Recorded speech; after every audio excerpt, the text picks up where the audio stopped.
This video is for number 78, Way Up High. So it says sweetly, and before you play, circle all the notes affected by the key signature. Do you remember where the key signature is? It's right at the beginning, so right where it says number 78, to the right of it, we have where the bass clef is. And right next to that, there's 3 flats. And those flats are on B flat, E flat, and A flat. So you can circle all of the notes affected by this. So let's take a moment. Look at the line. So B flat, E flats, and A flats. Right off the bat, I see that there's an E flat on that first note, right? So go ahead and circle that one. All right. There's the second measure. Is there any in the second measure? A flat. There's an A flat in the second measure. Third measure, we have some quarter notes, and there's one note I see. It's the E flat.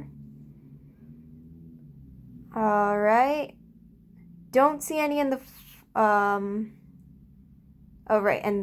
B flat. So the fourth measure has B flat, right? Okay, E flat in the fifth measure. A flat in the 6th measure. Seventh measure, there's an A flat at the top. And then the last 2 notes. So you should have at least 1 circle in every measure. All right, so that means even though there's no flat symbol right next to the note, that means those are going to be flat for this segment. All right. And then also says to discuss how you can make your sound sweet, right? So think about a way we can make it sweet. One thing I think about is your intonation, so like your tone. You don't want it to sound aggressive.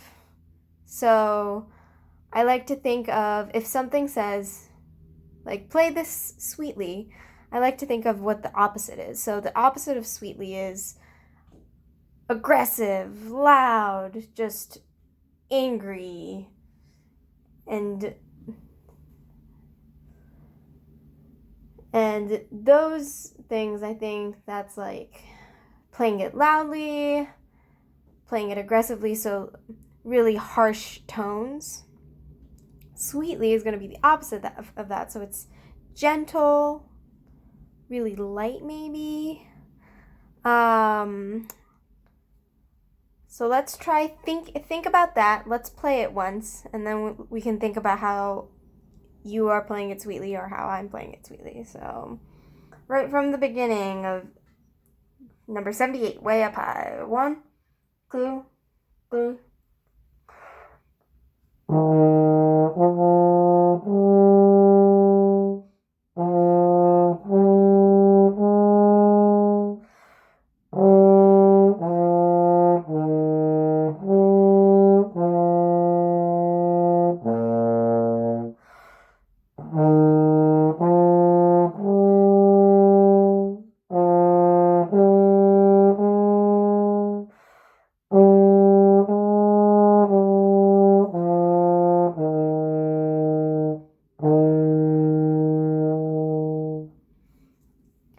And you can kind of give yourself a little cutoff there for that fermata.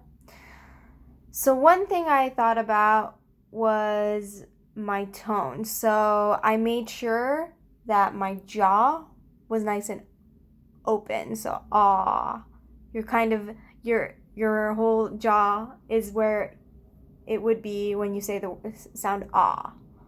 So ah, and then I leave my jaw nice and open when I play. Ah.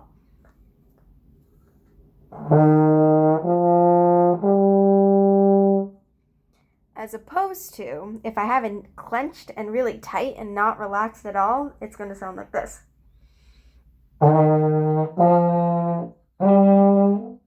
Like, it's really hard for me to play too because it's all nice and tight, and you don't want that. So nice relaxed jaw, that's something I'm thinking about. I'm thinking about taking nice deep breaths in this one. It gives you a breath every 2 measures, but you want to make sure you can play those 2 measures nice and full sounding.